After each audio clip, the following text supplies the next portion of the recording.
Highland Golf Repair. Club making, repairs, reviews and more. Follow us on YouTube by clicking the subscribe button. Hi, this is Ron with Highland Golf. Welcome back to our channel.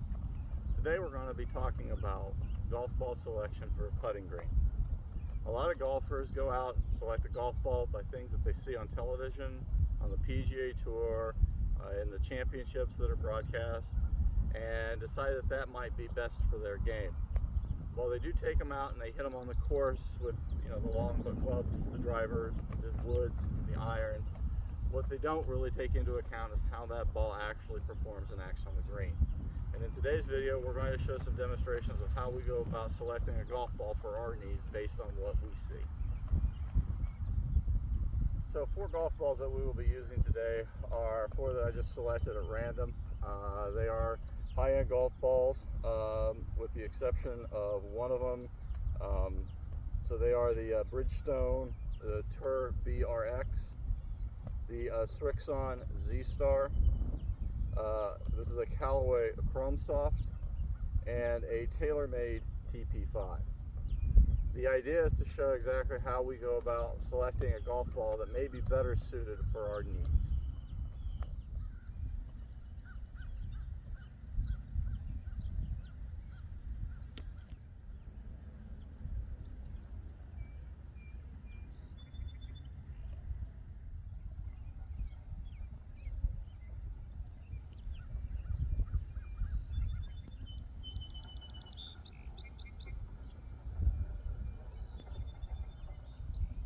So one of the tools that we actually like to use in order to selecting golf balls is actually using a stimp meter.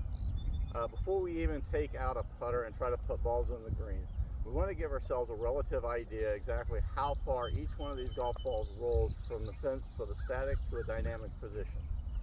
The roll of the golf ball is going to actually give us an idea of which ones will actually push out further, which ones will be shorter. We do this a couple different ways. We do it usually on a flat part of the green like what I'm standing on here. And then we'll actually move up to where it's actually sloping downhill on us to get an idea of how far that ball will actually run out. So for our demonstration today, we're going to be using the stimp meter. This stimp meter I purchased off of eBay for about $30. This is the 30-inch version, which is the standard version that are used to assess putting greens when they actually do that for tournament play.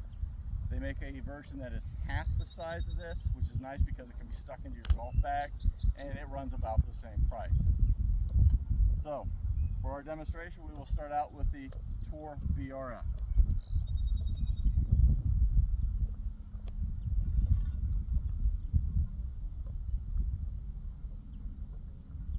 Next, our Srixon Z-Star.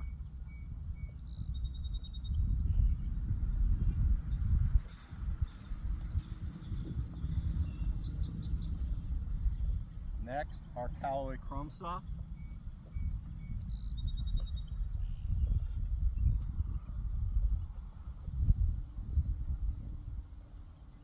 And then finally, the TaylorMade TP5.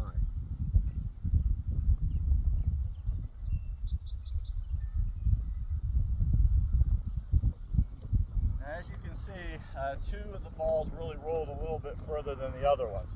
And that is the TaylorMade TP5 and the Callaway Chrome Soft. Shorter was the Srixon Z-Star, and then a little bit closer was actually the Bridgestone BRX. This gives you an indication of how it rolls in a flat. You will want to take a couple measurements doing this, not only in the way that you were doing it, but in the other direction as well. It kind of gives you a feel as to how it overall rolls out. So for the downhill portion of this, all we're trying to do is get an idea of run out. Obviously the ball is going to go a lot further than it did on the flat condition.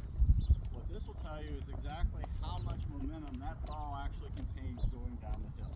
Again, we will start in the same order as we did the other time. So first off is the Bridgestone Tour BRX.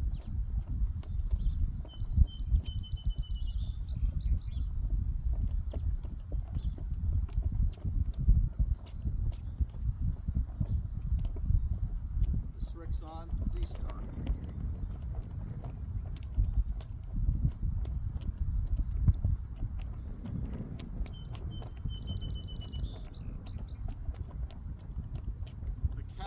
Chrome Soft.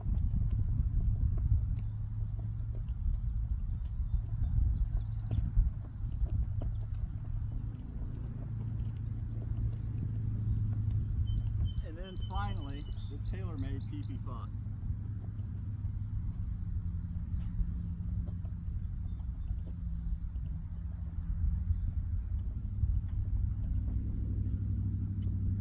Now, as you can tell, two of the balls rolled about the same distance. That was the Bridgestone Tour BRX and the Callaway Chrome Soft. The TaylorMade TP5 actually ran into that Bridgestone BRX, but would have probably rolled out a little bit further than all of them. And then shortest on the list again was the Srixon Z-Star. So from this you can take a couple things. For a ball that you need actual further momentum on, you would probably lean more toward the TaylorMade TP5. For ones that where you're actually getting too much momentum past the hole, you would possibly select the Srixon Z-Star. And then something in the middle would be the Bridgestone or that Callaway ball. But we really do need to put it to the test with the putter. So next up, we will be doing a test with the putters. So when we get to the green, we're going to use a face balance putter. The putter is really irrelevant for this. It's just something I'm comfortable with. I've set out the 4 balls equidistant to the hole. It's approximately 15 feet. It is slightly uphill. So part of my momentum practice today is going to be, I'm going to be taking the putter back to the inside of my right foot and then coming through. This gives me an idea of trying to keep some of the variables the same, so I don't try to overhit or underhit the putts in relative shape to each other. So first up is our Bridgestone.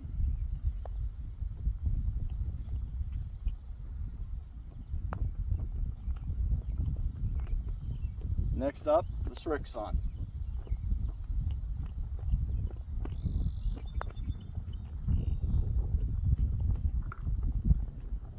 Next up, the Callaway.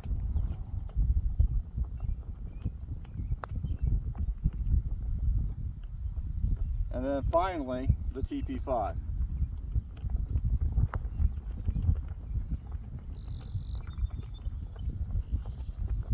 As you can see, going uphill, the putts pretty much were all the same distance.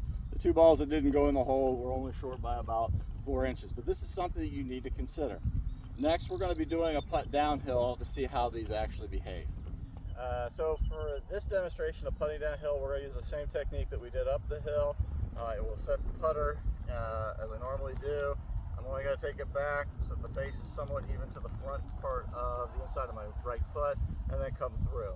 This is obviously trying to keep the momentum and the pace consistent. So first up, we will start out with our X from Bridgestone.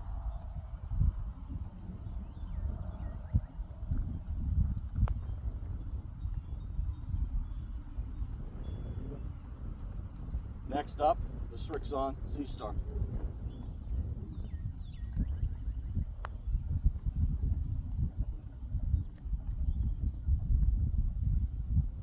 Next up, the Callaway Chrome Soft.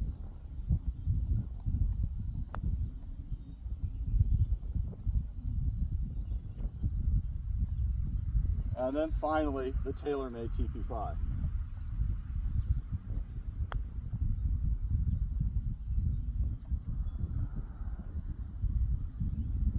As you can tell, that TP5 actually did go a lot further than the other balls by about a foot, foot and a half.